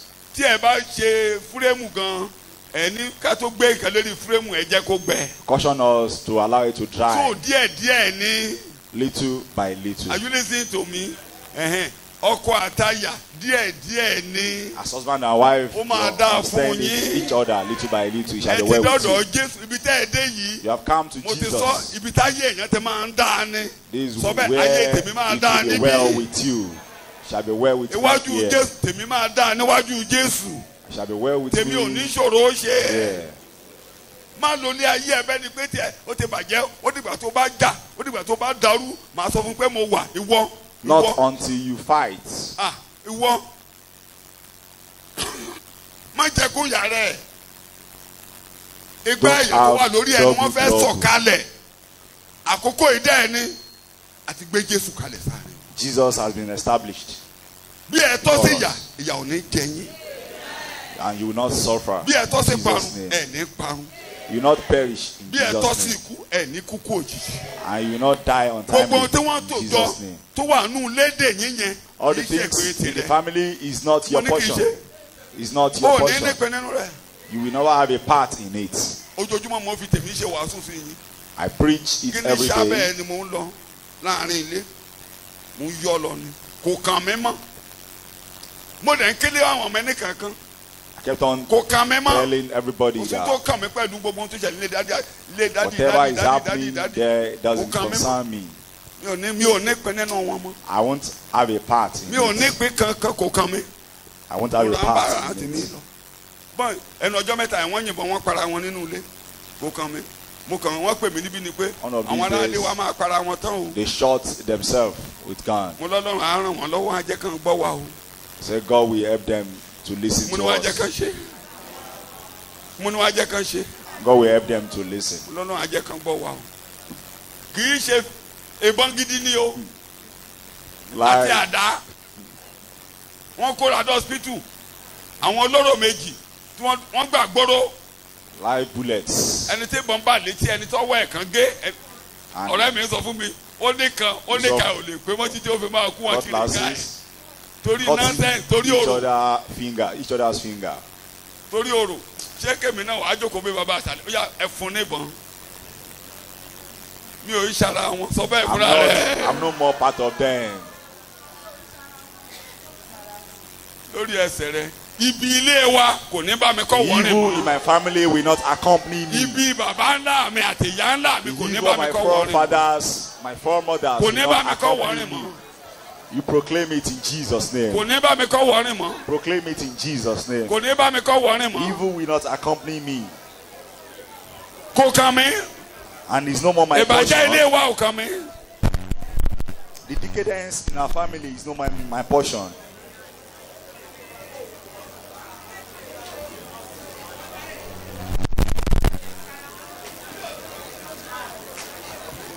torí ọjọ́ àánú rèé Because today is a day of ọjọ́ mercy. ojú rere rèé Today is a day of àkókò tèmi favor. rèé My time has àkókò come. àánú rèé Time of mercy àkókò has ojú come. rere rèé Time of favor has come. ní orúkọ Jésù Olúwa wa ni mo In gbàdúrà Jesus' name, I prayed. sàmì ẹ̀ dáadáa. A louder amen. so yẹn kí n bẹ̀rẹ̀ sọ lónìí bí orin akọni júra ẹ kalẹ̀ To the, jẹ́ kán ṣe sí abẹ fún ọ the choristers, kí ẹ̀mí mímọ́ ṣe sí abẹ surrender adé yourself ìfara rẹ and be balẹ̀ circumcised. o ní dédé lọ́wọ́ kan látòkè wá tá a máa lakùrẹ́ èmi ò fara balẹ̀. Ọlọ́run láyé kan ṣàṣepé nínú ayé mi. fara ẹ balẹ̀ wọ́n á gbọ́ wọ́n á tẹ̀ ọ́ fara Surrender balẹ̀ yourself to God. èṣù gan ò ní fẹ́ kó o sórí ire The devil himself doesn't want to tí see ẹni bí us. táyé èèyàn bá tẹ máa dá ogun máa ń dìde sí èèyàn. Wherever Are you you listening to me? there will be war. Are you listening to me? Kúròmí kan mò ń bá sọ̀rọ̀ ẹni bí He's talking ìjẹta. to a younger Mo ní gbọ́rọ̀ mi. brother. Listen to me. Ibi tó ti máa dáa, mo lógun máa ń wà ń bẹ́ẹ̀. We always have Tọ́ bá sọ pé war ọmọ ìlérí ni ọ́, where things a ò gbúdọ̀ sọ pé ọmọ ìnira ọmọ ìyá ni ọ́. get better. If you are called a child of promise, you will go A ò through gbúdọ̀ sọ affliction. pé o máa ní wàhálà. A ò ní sọ. Wọ́n á kàn máa sọ fún ọ pé Tell ìlérí you- Ọlọ́run wà lórí ẹ. lílé that ọlọ́run wá you lórí go ẹ through wọn ò ní troubles. sọ ìyà tó máa jẹ àbò gbọ́kàn sọ́rí And you won't know gbọ́ àwọn alàgbà mi. the affliction you go through. mo ní Jacob mo ló ń lọ nínú ìrìn àjò rẹ̀ Jacob ó was going rẹ̀ on his journey. ó fi òkúta ṣe ìrọ̀rí agbé He was tired. àkàtàkọ́ ká iwájú rẹ̀ áńgẹ́lì mi gòkè ó The mi ladder rọ̀dọ̀ was set ọlọ́run ló dúró sórí òkè wọn ní áńgẹ́lì ọlọ́run dúró sórí òkè àkàbà yẹn on his ó ní pillow. Jacob Jacob Of the ladder. Jacob Called upon him, ilẹ̀ Jacob, tó wà á nì wà Land ìwọ you ni mo are. fi fún is for you. ìrìn àjò tó ń rìn lọ nì The journey you are ṣe ni wọ́n smọ́gù ẹ̀ jáde ńlé o going on, kí mo ní wọ́n ṣe he was Ew. thrown into asylum from wọ́n home smọ́gù ẹ̀ jáde ńlé torí Ísáwà because of Esau, his brother. torí ó lu jìbìtì ọlọ́run dẹ̀ rí pé ó mi rìn ìrìn àjò ó lọ Because he ẹni defrauded tó his jẹ́ pé brother. ó fẹ̀rú gbà ẹni náà lọ́lọ́run wá He dúró took sórí òkè blessing. pé ìrìn àjò ẹ yẹn ojú mi á By máa God. And God said, that journey I'll go ahead of you. ọlọ́run nìkan ló tó bẹ́ẹ̀ Only tani mo ló God. tó bẹ́ẹ̀ Only God. tani mo ló tó bẹ́ẹ̀ Only God. ojú mi á máa bá ọ lọ My eyes will go with you. màá pa ọmọ ní gbogbo ibi tó ń I'll lọ keep you wherever màá you mú ọ go. padà wá síbí And I'll bring you back to ìyá this mélòó ló land. sọ pé ó máa jẹ lọ́hùn Did he tell him what to go through there? ṣé ó sọ pé ó máa jìyà lọ́hùn Did he tell him what he will go through there? ojú mi á máa bá ọ lọ My eyes will go with màá mú you. ọ padà wá sí ibí yìí And I'll bring you back to this land. òun náà wá ta òróró sórí òkúta And he poured ó oil. ní mò ń bọ̀ I'm coming back. mò ń bọ̀ wá san ẹ̀jẹ̀ níbí yìí I'm coming back to pay. wọ́n máa bẹ̀rẹ̀ ìrìn àjò erémọdé máa ló pé o yá Thought yá yá was yá, a joke. yá yá yá And he started yá, the journey. yá ó dé ibi tó máa dé láì fagùn ojú ẹ̀ bá lọ ó dé lé And lẹ́bàánì he got to the house of lẹ́bàánì ẹ̀gbọ́n Laban. mọ̀mọ́ rẹ̀ lẹ́bàánì ń gba sílé And wọ́n tọ́jú arákùnrin wa ọmọ accepted àǹtí mi him. ọmọ àbúrò mi nì My ọmọ àbúrò mi cousin nì ọmọ àbúrò mi nì is my ọmọ àjọ ń gbélé niece or nephew. ó wá ti rí sisi tó dáa máa fún ọ mi ò lè fara àta And he wanted to marry ó ti Rákẹ́lì òrèǹté léde pásọ mi his cousin. máa fún ọ mi ò lè fara àta ó dáa kí mi fún ọjà ara ẹ̀ta ẹ It's máa better gbọ́ you marry her. gbogbo ẹ ṣe ń lọ déédéé And things ọdún are méje going ló on máa fine. fi ṣiṣẹ́ sí mi wàá ṣiṣẹ́ 7 years You served me 7 kò sírú ẹ̀ years. lóde mọ́ ó wà látijọ́ We tó still o bá ti lówó at the nǹkan day. tẹ́nìkan bá lówó wàá ṣiṣẹ́ ọ̀fà náà ń pè You work akówó fún ọ for the bride price. mo ló máa kú ṣùgbọ́n eléyìí báyìí ó ṣiṣẹ́ owó iṣẹ́ owó orí He ẹ̀ worked for it. fi ṣiṣẹ́ ọdún méje wọ́n ló ṣiṣẹ́ ọdún méje yẹn Yes. ó dàbí ọ̀sẹ̀ kan Like a week. nígbà tó wá di ọjọ́ ìgbéyàwó wọ́n ti fi ilé kọ tí bí èdè ẹ̀yìn Yorùbá wọ́n fọ̀nà rókà. And they were already ready to celebrate. eléyìí tá a fẹ́ sọ yìí kò sí nínú ìsọtẹ́lẹ̀ fún ṣùgbọ́n ó wà lábẹ́ ìsọtẹ́lẹ̀ And Wọ́n this ò one sọ was jáde.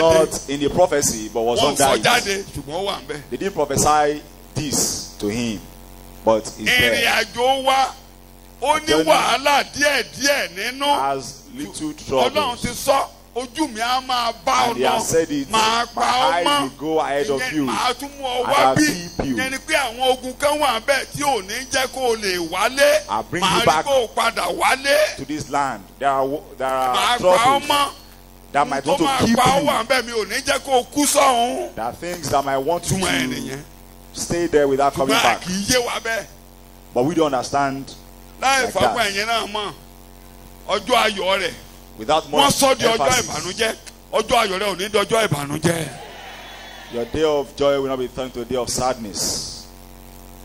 ọjọ́ ayọ̀ rẹ̀ His day of joy, ìgbà mi à máa fẹ́ ṣe bí Christian à fẹ́ máa mo wà lára wọn à fẹ́ máa bú Jacob pé kí ni problem I want to abuse him. èèyàn bímọ fún ẹ o tẹ́wọ́ gbà That someone ṣé kò yẹ gave kó gba birth Líà ẹjọ ṣé kò yẹ kó gba Líà and you didn't accept ẹ̀dá mi her. ṣé kò yẹ kó gba Líà Shouldn't he accept Leah kò lè gbà á as his wife? he never loved Líà mo ní kò lè ṣe kò fẹ́ràn ẹ̀ kò fẹ́. He never Kọ́ ló loved ṣiṣẹ́ fún. her. Wọ́n tàn jẹ ni. He was deceived. Wọ́n lù ní jìbìtì ni. He was defrauded. Kì í ṣáyà ẹ̀. That's not his wife. Wọ́n fọ́ọ̀sì ẹ̀ fún ni. Yẹn la fi ń bẹ̀yìn ọ̀dọ́ sọ̀rọ̀. I will tell the Má jẹ́ youth, kán fọ́ọ̀sì obìnrin fún ẹ. Má jẹ́ kán fọ́ọ̀sì ọkùnrin fún ẹ. do not let someone Kúnlẹ̀ àdúrà. be forced on you. Jẹ́ kí ìfẹ́ ọmọbìnrin kan wọnú ọkàn ẹ. You pray Mo ẹnìkan náà mo ń bá sọ̀rọ̀. and Mo ní, love. o lè máa jáká. Mo ní ìfẹ́ àkọ́kọ́. Mo láyà ẹ nìyẹn. That first Mo wife, lóò láyà. That Ẹ̀yìn first ẹ̀yọkù, love. o láyà. you have only one Gbogbo wife. ìyókù agbára. Mo ní mo lè fún ọ ní àpẹẹrẹ márùn-ún mo ṣe jókòó yìí. Others are Nínú flawed. ìtàn àwọn baba ńlá. Mo lẹ́yọ̀kan mà ti ẹ̀ release. I give you one example. Mo wá release ti bàbá olórí àwọ̀. Bàbá olórí àwọ̀ tó jẹ́ pé ó ní wọn jọ. Ìjọ tí bàbá jẹ́wọ́ Jésù báyìí. Bàbá ló A sọ chief fún wa nígbà tá a priest níbẹ̀ of a àníyàwó particular ìyàwó town ńkọ́. that has many Ó ní wives. pásọ̀ yín àti gba ìyàwó. Ló bú sẹ́ẹ̀rì. After he gave his life to Christ, Ìjésù dá pásọ̀. They- Ìjésù ti ta yí òun náà gba ìyàwó. they took his wife from him. Yẹ nígbà ni ètò bá jẹ́ pé ìgbà tí àṣetán wà ní yóò gan mọ̀ pé òun ò gba ya kí ló fẹ́ fi bá ṣe ní àṣìṣe ẹ̀. He would have been made impotent. Had it been, he was Àbọ̀ ní still ṣìṣe ẹ̀. an Òun gan ló máa unbeliever. mú ìyàwó ọ̀hún padà wálé And he himself would have ní brought àgbà ya. the wife back. Èdè tí bàbá lómi ò gbàgbé látọjọ́ yẹn. Ó ní àá ni wọ́n. The chief priest said all other wives. Ìyàwó àgbàlagbà ẹ̀ tó jẹ́ pé wọ́n ń fọwọ́ ìyàwó Lord. yẹn nìkan ló kù tí sílé àgbàrá ti It's lọ. only the first wife that stayed Wọ́n á bá ọmọ yẹn sọ̀rọ̀ mo by ní him.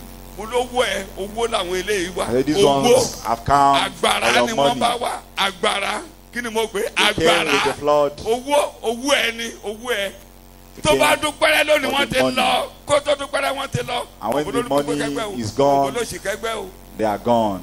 Ṣé-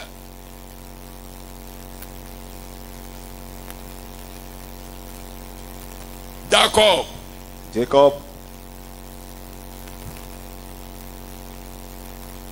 ó kọ́kọ́ kàdé nínú iyọ̀ wọ́n fòsì ilé àsílẹ̀ rẹ̀. was in trouble, and Erémọdé ló pé here was ó tún ṣe married to him. méje ọdún mẹ́rin lọ́dà they worked for another 7 years kó lè fẹ́ Rákẹ́. to marry Rachel. Ẹ máa gbọ́. Rákẹ́lì délé Rachel inú ẹ̀ dí kò bímọ. got home, but his womb was Ilé sealed, wa ń gbóná. and there was war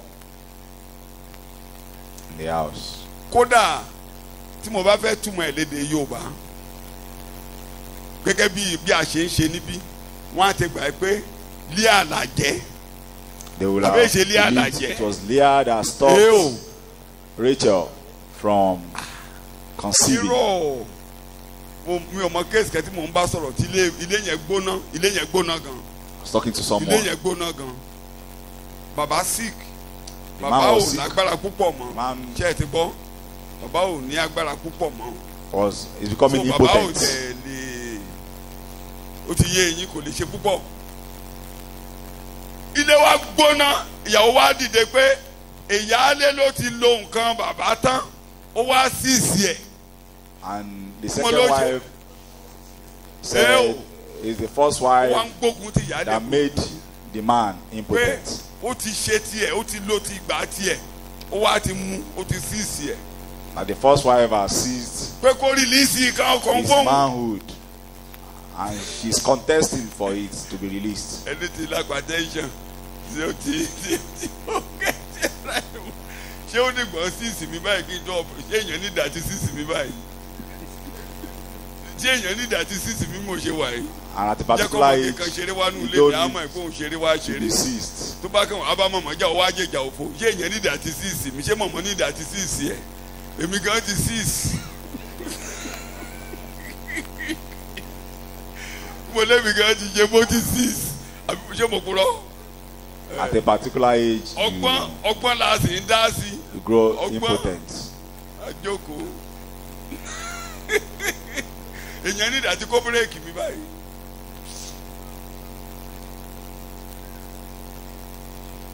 mo máa sọ fẹ́ yin obìnrin tẹ́ ẹ̀ ń jà mọ́ jà And for those ọkọ rẹ fighting, tó ń jà lọ yẹn ìjà kan ló lè jà lórí ọkọ tó bá ṣèṣekúṣe there's only one fight ìjà kó rí gbàlà for ìjà kí mo ní him kó jà to be saved, kó má parun not to perish. ó máa darí òde Is coming back. àwọn àgbàrá tó ń kó yẹn wọ́n á lọ àgbàrá And ni the wọ́n flood ó nu tán gbà lọ́wọ́ ìgbà tán bá rí máa padà bó ṣe kíní ẹ̀ náà mírí kíní yẹn máa kó bírèkì láìpẹ́ má ṣe oògùn sí o ó ní ìdí àti ṣe oògùn sí ó whatever máa he rẹ̀ has, we stop. ó máa rẹ̀ He'll be tired. ṣé o ti gbọ́ kí mo ló máa ṣẹlẹ̀ sí àárẹ̀ He'll be tired. tó bá ṣòwò nígbà tó wá dé jìnnà á ronú ara ẹ̀ If his money, he'll reconsider his ways.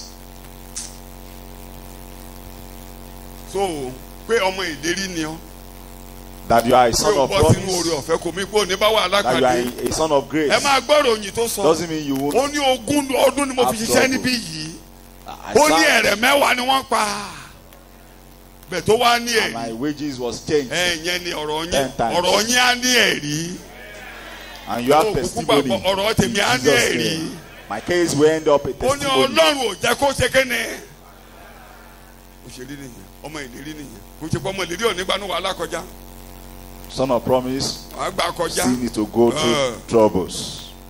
ṣùgbọ́n ọlọ́run dúró báyìí lẹ́yìn gẹ́gẹ́ bí akọni ẹlẹ́rù But God is with you so ní àkókò tí a wà as a mighty army. ojú olúwa máa bá ọ lọ And the eyes of God will go with you at this time. ò ní jìyà bí ẹlẹ́ṣẹ̀ You not suffer as a tí sinner. ọkẹ́ ẹ̀ payá Open up jẹ́ your kọ̀rọ̀ heart. wọlé Let the word of God come in. fara rẹ balẹ̀ lábẹ́ ẹ̀kọ́ mo bá débẹ̀ nìyẹn fara Humble rẹ balẹ̀ yourself at the feet of God. ọlọ́run fẹ́ lù ọ́ láyé wà ní wàhálà You want to be a minister, you go through troubles. wá bí wá níbi kékeré tá a sì dé àwa náà rí díẹ̀ You ask bí ministers ẹni of God. anything godly even physically pé ò ní ní wàhálà tó o bá dẹ̀ ti fẹ́ ní wàhálà You won't have wàhálà troubles. ló ń kó síwájú ó wà níwájú You can't ó escape lè it. sọ fún farabalẹ̀ You humble yourself at farabalẹ̀ his lábẹ́ feet. ẹ̀kọ́ ṣe rí gbogbo àwọn nǹkan tó wà nú ẹ̀jẹ̀ rẹ All the tó o things jogún tí ò ní jẹ́ in kó your ṣe rere gene yẹn that you've ìwọ inherited. gan lọ́lọ́run máa jókòó tì gbogbo píríọ̀dù ogún ọdún yẹn ta lọ́lọ́run dì pẹ̀lú And the nínú 20 years he was Ew. serving, it was Jacob God was it was dealing Jacob with him. wọ́n ti dọkùnrin kó tó kó ń bẹ́ẹ̀ ẹ̀ dẹ̀ máa wò He was already a ẹ̀yin ọmọ ọlọ́run ẹ̀ máa strong wò man ẹ̀rù before kọ́lọ́run leaving them. wíkẹ́ẹ̀dì ẹ̀ ni orí ọmọ kejì níyàwó ẹ̀hún yẹn kúlé lórí And this wife died Orí ọmọ while kelo. giving birth orí ọmọ kelo to the second child.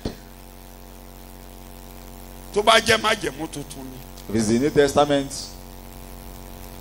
tó wà níwájú pásítọ̀ wọ́n á ṣẹ̀kọ́ fún pé and kó gba Líà he would have been Àbí? taught àbí ẹ̀ ṣe bẹ́ẹ̀ to làwọn accept Leah Pé- as his wife.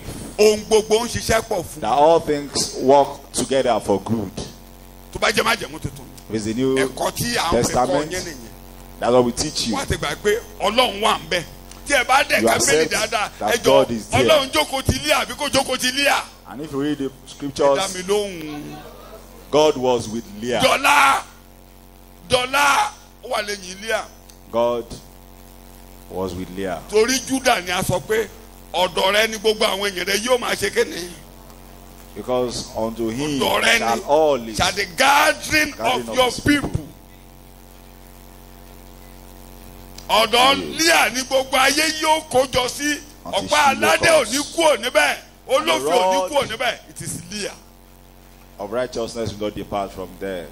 Ọlọ́run ló Rákẹ́lì o mo lọ́lọ́run ṣe God used Rachel Ọlọ́run kú ti rí in her lókè own rere way.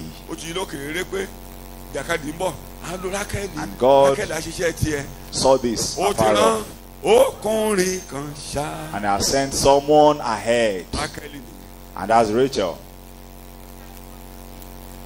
ọ̀kàrẹ̀ láti dá irú ọmọ sí ó ti to mú preserve tí Ọlọ́run lò the wọ́n seed. tá a bá son. ní ká wò bí tọ́lọ́run dúró sí But if you consider it, ibẹ̀ ni wàhálà dẹ́ wà God was with tí Rachel. ohun With tó jọ Leah. ọ́ lójú ó lè má jọ Ọlọ́run lójú ohun tó pọ́n lójú ẹ̀ kò pọ́n lójú Ọlọ́run Whatever you are going through All I'm saying is not a today, big deal to God. this is your time. Àkókò This rẹ̀ is your rèé. time. Àkókò rẹ̀ rèé. Àkókò àánú rẹ̀ rèé o. Time for your Farabalẹ̀. mercy. Kò Be jẹ́ kọ́lọ́hún patient. ṣiṣẹ́. And allow him to Jacob work. ni wọ́n dì pẹ̀lú. Ìgbà tó máa kú òǹdé Lábánì tó ń lọ ó ti dọkùnrin. Jacob was made a man, Ti dọkùnrin. Ó ti lè fèsì ayé. and he was Tí o bá lè able fèsì to ayé. face. Ó sì kú ìyàwó ẹ̀ lójú ọ̀nà. Ó tún lọ kẹ́rẹ́kẹ́rẹ́. He buried his wife. Kò ká àwọn yòókù yẹn sí ọmọ. Wọ́n dìrìlì ẹ̀ kó tó gbà wọ́n lọ́mọ. Ọlọ́run dì pẹ̀lú ẹ̀ kó tó gbà And wọ́n God lọ́mọ. dealt with him. Àkọ́bí ẹ̀ ni Joseph. To him, his first was Ọlọ́run gbà fún Joseph. lákọ̀bí o. And God accepted Ọlọ́run gbà fún lákọ̀bí him o. as the Ṣùgbọ́n kì í first ṣọba. one. Wọ́n gbà fún. Àkọ́bí ẹ̀ ni. Gbúrúgbúrúgbúrúgbúrúgbúrúgbúrúgbúrú. Wọ́n mẹ́sọ̀ àkọ́bí wálé. Eléyìí la wà rí. And the clothes of Joseph was brought home. Kí ló kù fún? Wọ́n dì pẹ̀lú ẹ̀. Mo ní wọ́n ṣe. It Àwọn ọ̀run was dì being pẹ̀lú dealt ẹ̀. with by the heavens. Èmi mo fún ẹ láwọn ọmọdé wọ̀nyí. I Tẹ́wọ́ gave gbà you wọ́n. all Ó this. gbà wọ́n. Accept them. Ó wà nù ìjọ. Tó o bá ẹgbàra yín mọ́ra. Bíríkì ti ṣe ṣe kéne. Tó o bá Accept wọ́n dì pẹ̀lú ẹ̀. each Tó o bá other gbà wá. Kì í ṣe pé as wàá Christ jìyà ẹ̀. did Gbà wá. for the Gbà wá. church. Gbà wá. Gbà wá. Gbà wá. Accept us as Inú we ìjọ are. ni Jésù ń gbé. Inú ìjọ lọ́lọ́run ń gbé. Gbà wá. Jesus Ẹgbàra yín lives mọ́ra. in the church. O lè dálé ayé gbé. O lè dání àjò ní láìsí ìjọ. You can't live Ayé ò lè without the létò láìsí church. ìjọ. Your life O lè dáṣe láìsí alákùnrin àti can't be alábìnrin. organized without the brethren. Eléyìí ṣe fi gbà wá mọ́ra. Gbà wá mọ́ra. Ṣé ni Kristi gbà ọ́ mọ́ra? Jesus Àbí ọ̀gbà ọ́? accepted you as you are. Wọ́n ló dáa jù láyé. Are you the best? Bó o ṣe dáa yẹn. As good as you are? Gbogbo àwọn ọmọ ẹ ló dáa. All your children are good. Wọ́n ló dáa jù láyé. So gbogbo ọmọ tó bí ló dáa jù láyé. You are Sure. the best Sure. in the world. And Èké. your children are the best in Ọmọ the kan tí world. ọmọ òun fojú ẹ rí. You know what you are going through. Gbà wá. Accept us as we are. Jẹ́ kọ́lọ́run ráyè. Give God a chance. Agbé mi kalẹ̀. I'm established. Lọ́dọ̀ àwọn tí ò wá mi. Mo bọ́ débẹ̀. So lónìí tó bá ti gba Jésù láyè tó ṣiṣẹ́ gbogbo ohun tí ò ní jẹ́ kó gbórí sókè yóò jáde kó ònú ayé rẹ̀ pátá. Accept Jesus Àfà ògòkè. and you'll be lifted up. Àfà ògòkè. You'll be lifted up. Àfà ògòkè. You'll be lifted up. Yọ̀ǹda ara rẹ̀ tọ́lọ́run béèrè lọ́wọ́ rẹ̀ láàárọ̀ ẹni yẹn. Surrender yourself. Ọ̀rọ̀ mi ò pọ̀ púpọ̀ pé mo dé bàbá. That have come, O Lord. Gbà mí bí mo ṣe rí. Accept me as I Gbà mí am. bí mo ṣe rí. Accept me as I Kò am. dẹ̀ táyé mi ṣe. Mi ò fẹ́ gbára mi lọ́wọ́ Take over rẹ̀. my life. Mi ò fẹ́ ṣèfẹ́ inú ara mi mọ́. I don't want to feel myself's will. Ntọ́lọ́run achieve nínú Jacob nìyẹn. And that's Òun náà what he wólẹ̀. achieved in Bẹ̀tẹ̀ wọ́n Jacob. padà bọ̀ ní wàhálà bá. He bowed down Ẹ̀rù ń bá àti délé and he was afraid láti to wólẹ̀. go home. And he Ó bowed wólẹ̀. down. Ó gbàdúrà. He bowed down and prayed Ó gbàdúrà. and prayed. Ọlọ́run wá yọ sí. Tani mo ló yọ sí? Ẹni tó wà lórí òkè níjọ́ God sí yọ sí. stepped down. Ó yá ṣé bó o lágbára ni? O fẹ́ dá gbélé ayé? Ṣé bó o gbọ́n ni? Ṣé bá láre kérékèré ni? Powerful. Ó yá. Ó yá. You want to do it all alone. Ó yá.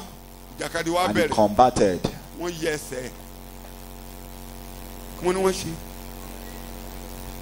And his hip Gbogbo wa bone wólẹ̀. was broken. Ìgbà tó wólẹ̀ pé aaa And he surrendered. mi ò lè dá ṣe. I can't help myself. Ọwọ́ mi ò ká. I can't do it alone. Mo gbéra ẹ̀ débi tó àti nírírí tí ò dá o. Don't push yourself Ojú àpá to òjòjú the ara o. limits. Kí ni mo pè é? Gbogbo ilé ìta ń kélé ọ lórí báyìí. A fẹ́ kó rọ̀ Ọlọ́run ni. One Tó bá thing fẹ́ to be nírírí easier. wà nírírí. For you not to experience. Kì í ṣe gbogbo èèyàn ní opportunity ló máa ní Bizarre opportunity Manasseh. Not everybody will be opportune like Ẹ lọ ka gbogbo Manasseh. àwọn ọba Júdà yẹn. Gbogbo Read wọn kọ́ ló all ní the opportunity kings. Manasseh. Not all Gbogbo wọn kọ́ ló kings. máa dàbí Nebukadnesari o. Not everybody will like Tán máa yọ lọ́ba Nebuchadnezzar. tí wọn ò ní fẹ́ lómi ìjọba. tátó that will padà be sáyé removed rẹ̀. as a king and will be restored again. àwọn kan láàrin 1 million wọ́n lè lọ opportunity ẹ̀. Just the so few, maybe tó bá yájú bóyá 1 in 1,000 ó lè rí Few. opportunity kò ní second chance be opportune kó jẹ́ pé àyè to ẹ̀ wà have dé second chance náà àdẹ́ẹ̀dá padà sí nǹkan tó yẹ kó ṣe. and be restored. but some To his some place. may never make it. Ó lè máa ṣe fún àwọn kan. Some may never make it. Right now, you are passing through some things. And Definitely, kọjá. I know you are passing through something. I know you are going through some things. Tiẹ̀ lè wà níbi tó o ti ń ṣiṣẹ́. You might be Tiẹ̀ at lè your wà. place of work. Tiẹ̀ gan lè jẹ́ pé ìrònú asán ló fún ọ ní Might be wàhálà láàrin ìjọ. vain Kò lè ní thinking. wàhálà láàrin ìjọ. Kò dẹ̀ rò pé wàhálà wà. Vain thinking giving you troubles in the church. Ó lè jẹ́ pé ìrònú asán gan ló fún ní wàhálà níbi tó o ti ń ṣiṣẹ́ àti jẹun. Your vain thinking can be Bẹ́ẹ̀ giving you kéde kan troubles ni. on your job. Mélòó ló gbà lára yín pé Ọlọ́run létò lórí ayé How yín? many of you believe that God has a Then plan look. for your life? Pé Ọlọ́run ti sọ̀rọ̀ rere nípa yín. That God has spoken good Pé àkọọ́lẹ̀ concerning Ọlọ́run you. wà lórí ayé yín. And God has a Ìdè lórí plan, ẹsẹ̀ rẹ̀. a written plan Mo for mọ̀ your pé life. òòrò bi lé mi lórí. Proclaim O me ní that ètò rere lé mi lórí. I know you have a good plan for Ètò my rẹ tó life. dẹ̀ sẹ́yìn ò lè yẹ̀. And that plan cannot be Ohun moved. rere tó sọ yẹn kò ní yẹ̀. The good things you spoken Kò sóhun concerning tó lè you, yẹ̀. nothing can stop Kò sóhun tó it. lè yẹ̀. Nothing can stop Kò it. sóhun tó lè yẹ̀ ohun rere tó kọ lórí Nothing ayé can mi. stop the good things you spoken Kò lè concerning my yẹ̀ life. láéláé. Nítorí náà Ọlọ́run, And because of this, God, èmi rè níwájú here rẹ̀. I am before Èmi you. níwájú rẹ̀. Here I am before you. Wàá gbàdúrà bẹ́ẹ̀. Mi ò lè rárá mi lọ́wọ́. I can't help Mi ò lè myself. rárá mi lọ́wọ́. I can't help Mi ò myself. fẹ́ kó yẹ̀ mí lẹ́sẹ̀ o bàbá. Mo yọ̀ǹda Holding ara on to mi you, fún ọ. O Lord. Mi ò fẹ́ jẹ́ ọmọ ìrírí o. Surrendering myself. Ohun tó I ní don't want lọ́kàn gan ni mo ní kó jẹ́ kó ṣe experience mọ́ the mi sad lára. part. Let your will be done in Àrà my tó fẹ́ life. fi mí dá ni kó fi mí dá And láyé. that purpose that you have in my life will be fulfilled.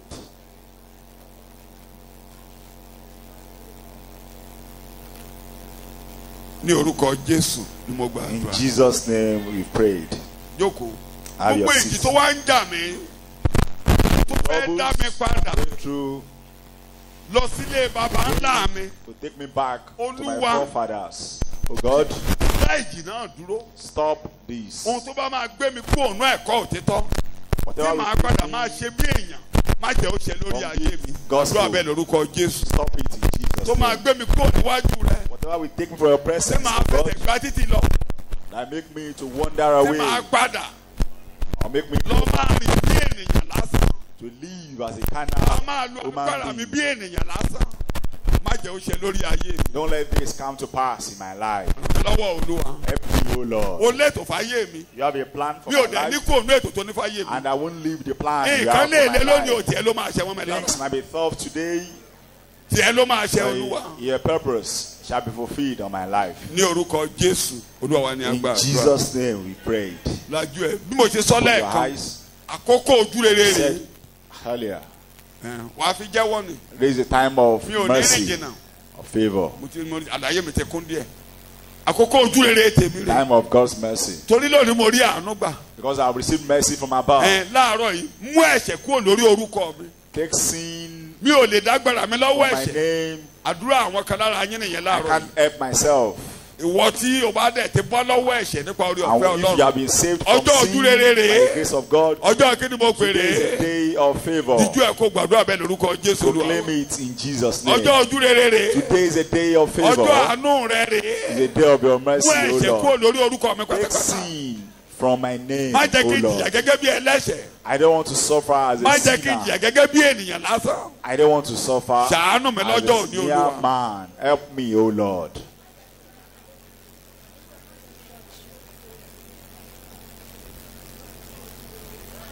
Favor, and you take me to where I never Ohun expected, téèyàn ò mọ̀ pé òun lè dé láyé wàá where I gbé never débẹ̀. expected. Ohun You téèyàn ò take me lágbára there. láti ṣe wàá jẹ́ kó ṣe é. What I don't have power to do, you make me do Àkókò it. náà nìyí Olúwa. This is the time, Lord. Ní orúkọ Jésù Olúwa wa ni mo And in gbàdúrà. Jesus' name, Mo fẹ́ gbàdúrà I ní pray. pàtó. I want to pray in particular. Mo fẹ́ kó o rí àánú gbà lórí ọ̀rọ̀ ẹ̀ṣẹ̀. I want to receive mercy Mi ò concerning ní ràn ọ́ sin. lọ́wọ́ tí mi ò bá gbàdúrà fún I ọ. won't help you if I don't pray for Ọ̀rọ̀ you. anáwọ́ ọ̀tún lẹ́sìn kòkó dẹ̀ dìde lórí ẹsẹ̀ rẹ̀. Raise your right hand Ọlọ́run mo up fẹ́ and kó stand gbà mí on lọ́wọ́ your feet. kẹ́ṣẹ̀ kó lórí orúkọ mi. You want to be free from sin. kí wọ́n Ọlọ́run má kọ ẹ̀ṣẹ̀ lórí orúkọ mi mọ́. That sin will not be Ó ń written on jìjàkadì my lórí ọ̀rọ̀ name. ẹ̀ṣẹ̀. You Ṣùgbọ́n láàárọ̀ yìí Olúwa mo dìde sin. níwájú rẹ. Mo fẹ́ bọ́. But now I rise up in Orúkọ your Jésù presence. lẹ́ẹ̀mẹ́ta. I want to be free. Jésù mi ò lè gbára In the mi. name of Jesus, 3 times. Mi ò lè ràn mí lọ́wọ́. Jesus, I can't help Inú ẹ̀jẹ̀ mi myself. ló wà. Ó ń tì It's mí. my gene. It's Olúwa my gbà victory. mí. Deliver me, O Olúwa Lord. gbà mí. Deliver me, O Lord. Olúwa gbà mí. Deliver me, O Lord. Torí ẹ̀jẹ̀ rẹ gbà mí. Because of your blood, deliver me, O Lord. Ní orúkọ Jésù ni mo gbàdúrà. In Jesus' name I prayed. Agbára àjíǹde kò tú yín kalẹ̀ The lára. power of resurrection deliver you. Torí o ti mọ̀. O Because ti parí ọ̀rọ̀ ẹ̀ṣẹ̀. you finish the works Inú of bí ọ sin. tẹ́lẹ̀. And you are hungry before. Ṣùgbọ́n nígbà tó ti rẹ́jẹ̀ Jésù ò When you bínú saw the mọ́. blood of Jesus, it Agbára rubbed àjíǹde off kò your tú àwọn ọmọ wrath. rẹ wọ̀nyí kalẹ̀. The power of resurrection deliver you. Gbogbo ẹ̀mí tó ń tì yín hùwà ẹ̀ṣẹ̀. The Láàárọ̀ spirit yìí that lórúkọ pushes you to Jésù sin nínú ẹ̀jẹ̀ yín kó pòórá. disappear in Jesus' name. Ẹ̀jẹ̀ Jésù kó wẹ̀ dànù. The blood of Jesus Ẹ̀jẹ̀ writes Jésù it kó off. wẹ̀ dànù. The blood of Jesus writes Lónìí it off. ẹ ti rí àánú gbà. And today Lónìí ẹ ti rí you are àánú gbà. saved. You've received Ọjọ́ mercy àánú today. rèé. Today is the day of Ẹ ní mercy. jìyà ẹ̀ṣẹ̀ láyé. I won't suffer for sin Àwọn ọ̀run ò ní again. bá yín jà mọ́. Heavens will no more wage war against Ojú you. Olúwa yóò máa bá yín lọ. And the face Ojú of Olúwa yóò God máa bá go yín lọ. with you. Face of God go Ní with you. orúkọ Jésù ni mo gbàdúrà. And in Jesus' name we prayed. Tẹríba síbẹ̀. Wàá Bow gbàdúrà down your fúnra ẹ̀. head. Tó bá wá ń fẹ́ àkànṣe wàá dìde lórí ẹsẹ̀. And if you want Àdúrà àwọn a náà. miracle, you stand on your feet. Ohun tí mi ò lérò. Things I never expected. Ipò tí mi ò lérò pé mo lè dé.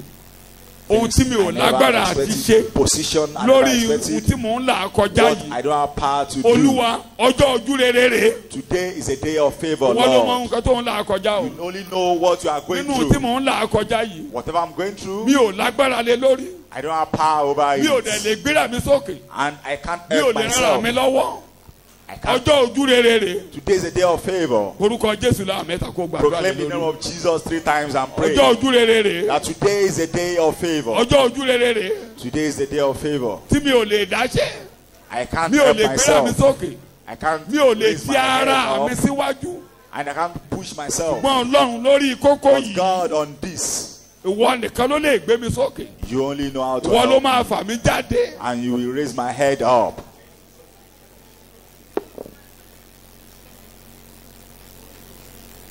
In His name we are praying. Torí wọ Jésù ti jókòó lọ́wọ́ ọ̀tún Because bàbá. Jesus, you are sitting on the right hand of Ẹ̀jẹ̀ God. dẹ̀ ń bẹ lórí pẹpẹ And there is tọ́lọ́run blood yọ́nú. on the right hand. Àwọn ọmọ tó gbàdúrà sí Ọlọ́run ẹlẹ́dàá These láàárọ̀ are yìí. prayed to you this morning. Níwọ̀n ìgbà tí wọ́n Ọlọ́run ò bá wọn jà. As long as you are not waging war Nígbà tí against wọ́n them. Ọlọ́run ò bínú sí wọn. As long as you are not at war Tó against rántí them. ẹ̀ṣẹ̀ bàbá àti ìyá wọn. You have written off the sin of Tó their yọwọ́ olùfisùn kúrò lórí ọ̀rọ̀ wọn. I have written off Tí ò rán èèyàn búburú kó máa lé wọn káàkiri ayé. Ojúrere Ọlọ́run kó bá yín kọ́ wọ̀rin. God's favor shall accompany you. Ohun tó ń yọ yín lẹ́nu tí ẹ̀ lágbára lé lórí is yẹn. troubling you, Ní that you orúkọ don't have Jésù power kó over. ṣeé ṣe láàárọ̀ yìí. In Jesus' name, it's possible. Agbára àjíǹde kó yọ sí yín. And the power of resurrection, Ní orúkọ Jésù Come upon agbára you. àjíǹde kó yọ sí yín. Ibi tẹ́ ẹ̀ lérò lẹ́ẹ̀ bàrà yín. find yourself where you never Torí expected. àìyanu Because lÓlúwa yóò ṣe ọ̀nà tí ó gbé gbà ní èmi kò mọ̀. Ṣùgbọ́n mo gbàgbọ́ yóò rí fún mi gẹ́gẹ́ bí ọ̀rọ̀ rẹ. Àánú rìnrìn àjò ni yóò fi bá mi lọ. ìwọ Ọlọ́run ìyanu God tó ní àwọn ọmọ lẹ́yìn rẹ has said à to ń the kà disciples, lánàá we read pé o yesterday, gbé wọn kalẹ̀ fún ìyanu they are established for Kí ayé yín kó signs de and ìyanu. wonders. Amen. Your life becomes lónìí signs and káyé yín wonders. kó de ìyanu Today your Amen. life lórúkọ becomes signs Jésù and wonders. kọ́rọ̀ ayé yín kó de ìyanu. Your Amen. case becomes signs and wonders. Ògo ni fún orúkọ Ọlọ́run Hallelujah. Jesus' name. ní orúkọ Jésù mo We are gbàdúrà. Amen. Jókòó kí n parí ẹ̀kọ́ ká máa lọlé. Sit down and let me Mo ní conclude. ìbùkún olórí àlùfáà. So the blessings of the high priest. Kí ni àlùfáà wí nígbà tó gbẹ́bọ lórí ìtẹ́ lókè? What did the high priest say when he got to the hall? Jòhánù orí ogún John chapter 20, ẹsẹ̀ 19. verse 19. Then, Yes. on the same first day of the week, Bẹ́ẹ̀ni. when it was evening, Though the disciples were behind closed doors bẹ́ẹ̀ni. for fear of the Jews, yes. Jesus came and stood among them Jésù dúró láàrin àwọn ọmọ lẹ́yìn. and said, I said, "Peace to you." Èdè tó lò lẹ́yìn ìgbà tó gbé ẹbọ dórí ìtẹ́ lókè. proclamation after taking blood to the altar N tó about gbà ó kúnlẹ̀ báyìí lókè. what he received. He knelt Ọlọ́run ní kí ni ìbéèrè rẹ̀. at the altar Ó ní above, bàbá and God asked for his plea. I jẹ́ kí said, gbàdá Father, máa ṣẹlẹ̀ fún mi lálàáfíà. give me peace, Pé àwọn ọmọ wọ̀nyí and let tán bá ti rí gbàlà these kán people, lálàáfíà when they are saved, káyé wọn tẹ̀síwájú. they have peace Àlàáfíà and they nínú ọkàn wọn. progress, they Àlàáfíà prosper. nínú ilé wọn. Àlàáfíà nínú In their àgọ́ àwọn. houses, please, peace Bóun náà ṣe in their sọ̀kalẹ̀. health. Kò lọ sí ìgboro. And he Come on, didn't Nico. go to the streets. Ó bọ́ sáàrin àwọn ọmọ He jìlá. came Mọ́kànlá náà into kù. the midst of the Ìkan ti yọra disciples, rẹ̀. remaining 11. Ó ti tàbọ̀ndù ara rẹ̀ lẹ́sẹ̀. And one has shot himself. Kò sẹ́ni tó yọ o. Nobody removed him. Kí mo ló ṣe? He shot himself. Ee o. Ó kàn wo àwọn yòókù báyìí pé. Ìjọba ló fẹ́ máa bá àwọn olórí burúkú rìn tó. The disciples missed. Ṣé ẹlẹ́yin tẹ́ bá ti ń pè wá lólórí burúkú? Ìwọ gan lólórí burúkú o. Tó bá ti dénú ṣọ́ọ̀ṣì tó wù ọ́ báyìí. And if Yóò you ṣàánú look at wa. us Omi as ṣàánú ara rẹ. the unfortunate, you might be the Omi ṣàánú ara unfortunate rẹ. person. Ó wò wọ́n báyìí ní kankan. Ìjọ́ wo la fẹ́ ṣe ìdá? You are pitying us, Màá wá náwó fún wọn láìpẹ́. or you need to pity yourself. Mi ò ní gbowó lọ́wọ́ ẹ̀. You are planning to Wọ́n come gbà and mọ̀ pé mi ò ní spend gbowó ẹ̀. Mi ò ní gbà á. money. Lémi Peter owó ẹ̀yẹ yìí o. Mi ò ní gbà á. And I won't collect it from you. Mo lè fi gbogbo ìgboyà sọ. I can say Ọlọ́run tó confidently dá ayé àtọ̀run. that God has created the heavens and the Kàkà tí earth. màá fi gba arú owó bẹ́ẹ̀. Instead of Ọlọ́run collecting mọ̀nà tó such, fi máa dowó sí mi la. God Ebi máa knows pa mí lọ. Ọlọ́run dẹ̀ lè jẹ́ kébi pa mí. how to provide. Ebi ò lè pa mí. I will never Kò ṣeé ṣe ni. be Ebi ò lè hungry. pa mí. Ebi ò lè pa. I will never be hungry. Kí wàá máa gbowó àwọn ọmọ tó 419. Collect money from Ilé tó fi ṣẹ́ ìrànṣẹ́ fraudsters. lẹ̀ tó fi jọ́ lẹ̀ tó kiri bọ́gbó. I left the Tó gospel. lóun ò ṣe ìgbàgbọ́. Owó ẹ̀ mo á fẹ́ ná èmi. I can't Tí ò ní spend gbà lọ́wọ́ your ẹ̀. money when you leave the gospel. Òótọ́ bó kété bá dàgbà tán. Ọmọ gidi. Kí lorúkọ ẹ̀? Suck from a very good child's breast.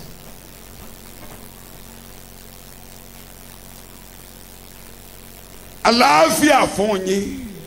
Peace be Ó unto sì dúró you. láàrin wọn rí. And Ó he wù wọ́n báyìí. stood in the midst of them.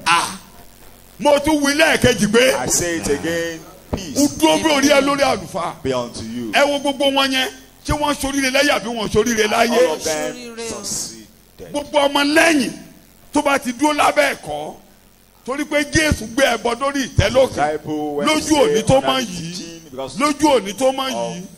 Mo parí ẹ̀kọ́. the successful sacrifice. Ẹsẹ̀ tẹ́ ẹ̀ mọ̀ ni ẹ ti fi kọ́ ni ṣùgbọ́n jẹ́ kí mi ká kó lè yí ọ Let me dáadáa. read Jẹ́mi ká the kó lè yí ọ verse dáadáa. how to Jẹ́ kí mi understand. jẹ́ kí mi ti fi ìbùkún lórí àlùfáà májẹ̀mú láéláé sílẹ̀. Lọ ka sáàmù How to lé ọ live the jẹ́ kí blessings ka sáàmù lé ọ of lórí. the Old Psalm Testament prophets. 85 verse 10. Psalm 85 verse 10 Kó o mọ̀ pé kì í ṣọ̀rọ̀ àwàdà. to 12. Psalm And is that a 85. matter? Àánú àti òtítọ́ pàdé ra. Mercy Kí ni mo lẹ́ẹ̀rí gbà láàárọ̀ yìí? àánú receive àti Kí mo lẹ́ẹ̀rí gbà láàárọ̀ yìí? And peace. àánú àti O òtítọ́. ní jìyà ẹ̀ṣẹ̀ sọ bẹ́ẹ̀ fúnra And rẹ̀. I will never suffer Mi ò ní for jìyà sin. ẹ̀ṣẹ̀. Mi ò ní jìyà ẹ̀ṣẹ̀. Orí àánú gbà nìyẹn. Torí pé ẹ̀kọ́ wọlé. Because you have Ẹ̀yin received the yóò word mọ̀. and you shall know Òtítọ́ yóò sọ the yín truth, di. and the truth Òtítọ́ ìrere shall wọnú set ọkàn you ẹ̀ báyìí. free. Bó ṣe wọnú yẹn, The truth àánú balẹ̀ ọ of the lórí. gospel are setting and Bẹ́ẹ̀ni mercy. ẹni bá lóun fẹ́ jẹ́ ọ́ níyà lórí títí òun ló máa jẹ ìyà. Ọlọ́run ò jẹ́ ọ́ níyà, ìyà ò ní jẹ ọ́ láyé. God is no more torturing you, and you will not be tortured in the world. Òdodo àti àlàáfíà ti fi ẹnu kò ara wọn lé ẹnu. Righteousness and peace Agbádá have òdodo kissed yẹn ni each pé The other. garment of righteousness. Èmi ò rí ẹ̀ṣẹ̀ níbẹ̀. Èmi ò rí ẹ̀ṣẹ̀ níbẹ̀. I'm no more seeing sin. Èmi mo gbàṣọ òdodo wọ̀ ọ́. I Kí ni ló tẹ̀lé aṣọ upon òdodo you yẹn? the garment of righteousness. kí ló tẹ̀lé And this Àlàáfíà. as kí ló tẹ̀lé peace. ohun tó ẹ̀ bá nà wọlé yóò ṣe rere. Whatever you lay your hands upon shall prosper. Peace àgọ́ ara ẹ̀ tó gbóná láàárọ̀ yìí àlàáfíà That's kó your wọ ọbẹ̀ body. lọ. I declare peace upon it. ní sùúrù madam Be patient, sùúrù broda brethren. jẹ́ kán gbàṣọ òdodo wọ̀ báyìí. Let the garment of righteousness be put ilé upon ẹ̀yẹn you. àlàáfíà And níbẹ̀. now your family, Amen. peace be kí upon mo ló wà níbẹ̀. you there. Àlàáfíà. ìyẹn ló lórí àlùfáà wa ń ṣe ní májẹ̀mú And that's láéláé. what the Tá Old máa sọ pé Testament high priest ojú ìmọ́lẹ̀ olúwa yóò proclaims máa bá yín lọ bá mi lọ kà á. that the Parí bẹ́ẹ̀, mo face máa parí of the ẹ̀kọ́ sí. Lord will go with mo you. máa parí ẹ̀kọ́ sí. so And that's where we end láàárọ̀ yìí The bó o sermon ṣe ń lọ this morning as you go, o ti rí àánú gbà máa sọ you've received bẹ́ẹ̀. mercy. o I've received torí mo mercy. gbẹ́ ọ̀kọ́ òtítọ́ mo dì mọ́ òtítọ́ I've accepted the mo gospel rí of àánú gbà truth.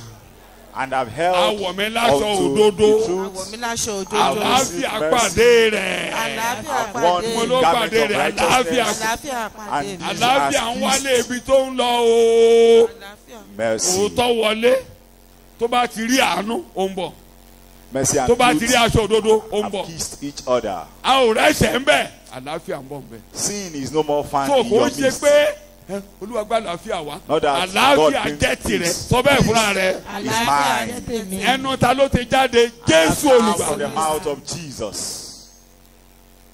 ẹni bá ti lòdì sí àlàáfíà ta ló ń bájà. Anybody that opposes peace, oppose God.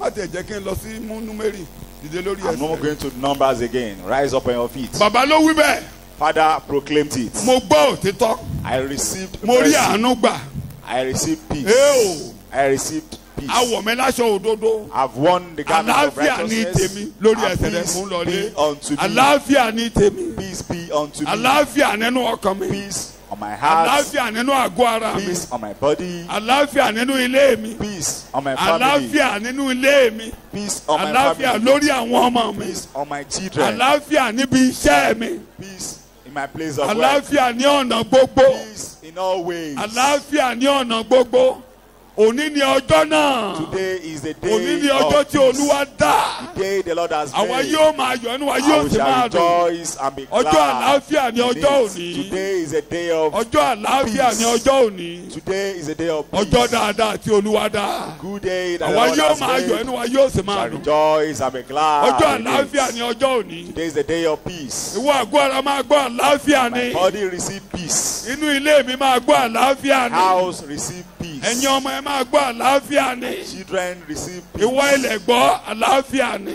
The land receive peace. torí àti wọ̀ mí ní aṣọ òdodo Because I've won the garment of mo ti rí righteousness. àánú gbà I've received torí pé peace. mo gba òtítọ́ gbọ́ Because I accept it. Mo mọ the òtítọ́. gospel. I know the mo gospel. mọ ìrere I know the truth. tó àlàáfíà ni Peace be torí unto mo me. rí àánú gbà I've received mercy. awọ̀ mi láṣọ òdodo I've been worn the garments of àlàáfíà ní ọ̀nà righteousness. gbogbo Peace in every àlàáfíà way. ní ibi gbogbo Peace everywhere. àlàáfíà ní ìgbà gbogbo Peace every time. ní orúkọ Jésù ni mo gba àdúrà And in Jesus' name I pray. bẹ́ẹ̀ lórí bàbá And that is so. ohun in tó bá Jesus' lòdì name. sí àlàáfíà láàárọ̀ Whatever is yìí against lórúkọ peace. Jésù kó pòórá dànù Disappear in Jesus' name. torí ọjọ́ àánú rèé Because today is the day of òtítọ́ mercy. rẹ̀ jáde The gospel of adẹ̀rí truth as you proclaim. ó mú ọwọ́ ẹ̀ṣẹ̀ kúrò And you have removed the àánú hand of tẹ̀lé sin.